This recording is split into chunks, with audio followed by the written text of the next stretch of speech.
Well, things were looking bright for Manchester United. Two previous wins before facing Fulham on Saturday. But Alex Iwobi took care of business for Fulham in stoppage time. 2-1 for the Cottagers. And that's a loss for Erik ten Hag. And maybe more valuable of a loss than we may think as they try and push for a European spot. Luis Miguel Echegaray, ESPN FC, joined by Stevie Nicol. Stevie, your initial reactions after Manchester United lose 2-1 to Fulham? I've got to say that I think we saw the real United. You know, they've been on a really good run. And of course, Højlund scoring goals. And without him coming into the game, I'm thinking, right, where's the threat coming from? Where are the goals coming from? And as I said, there wasn't any. And is it a surprise? You know, Rashford's been struggling all season. Garnacho is exciting, but he does everything on his own. There's no real link-up play with him. He doesn't really play with anybody. So, you know, United, as I said, I think we saw the real United today. A team that struggles going forward, a team that struggles to stop the opposition getting through them in the middle of the park, and a team that it's kind of last gasp defending. And the truth is that this might have been 2-1 to Fulham, and some may look at this and say, well, they stole it at the end. But the truth is, the best football team won. Fulham outplayed Manchester United at Old Trafford. Should have scored more than the 2 goals. Had they been better in the final third with all the attacks they had, particularly in the second half, then this game would have been out of sight. It almost felt as though this was going to be a great escape when Harry Maguire equalised with a couple of minutes to go, and then you saw 9 minutes of injury time. It felt like this was going to be daylight robbery. I got the feeling United were going to steal it. But then, of course, on another one of those great breaks forward, Iwobi with a super finish, giving Anana the eyes, sending them the wrong way, and a 2-1 victory that was thoroughly deserved. And if you're United, you're lucky it was only 2-1. Yeah, you said a key thing there, Stevie, which I wholeheartedly agree, my friend, which is the real United showed itself. And I'm sorry, Manchester United fans, but that was the case. Because, Stevie, tell me what you think here. Yes, they won against Aston Villa, and yes, they won against Luton before this game.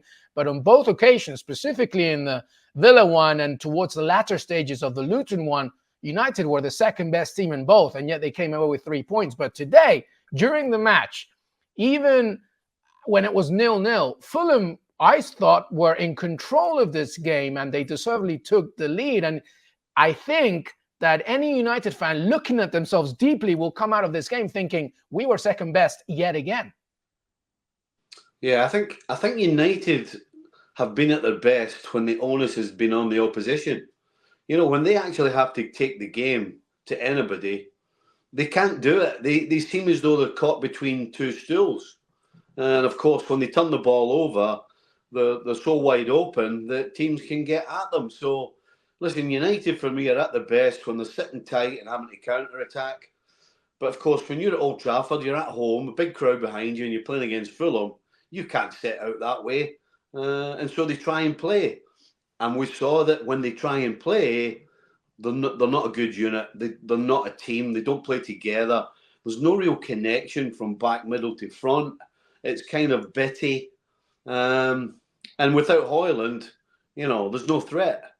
As I said earlier, other than Garnacho trying to beat 3 or 4 men, cutting inside. He did it a couple of times. Leno did make a good save from one of those moves from him. But that's it. We're talking Man United at Old Trafford at home, and there's not a lot to talk about other than what they do badly, because they do more things badly than what they're good at.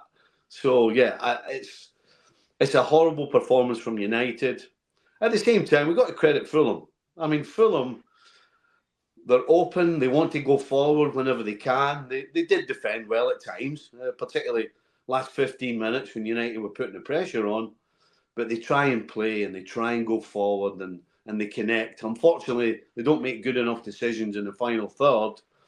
As I said, otherwise they would score more goals. But great day for Fulham, but it's a horrible performance for United, and all the all the hope that they had given their fans over this last run of 4 or 5 games, all of a sudden has completely disappeared. Yeah, a great day for Fulham, who are pretty much not really fighting for anything in 12th place, even as early as February, as we're talking about this. But for Manchester United in 6th, and even though Brighton didn't win against Everton, they still, Manchester United trail Tottenham in 5th, who obviously have a game in hand that didn't play this weekend. So let me ask you once again, because opinions are always based on the changes of facts and vice versa, Stevie Nicol. Are Manchester United going to get a Champions League spot at the end of the season? No. Before this game, I didn't think they were good enough. And this just really confirms that actually they're not good enough. The 5 teams ahead of them are way, way ahead of them in all kinds of aspects of the game, particularly going forward. You know, the 5 teams ahead of them can score goals, can create chances. Manchester United, they don't do enough of that. And we saw today that they can't stop anybody getting at them through the middle of the park.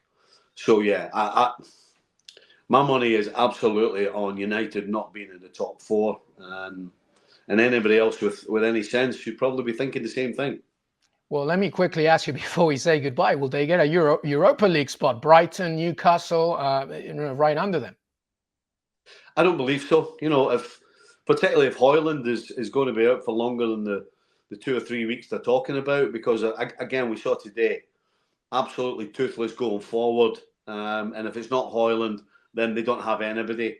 So you ain't taking any steps forward when you can't really create properly and you can't score goals. And if Højlund's out for longer, then it goes from a chance to no chance.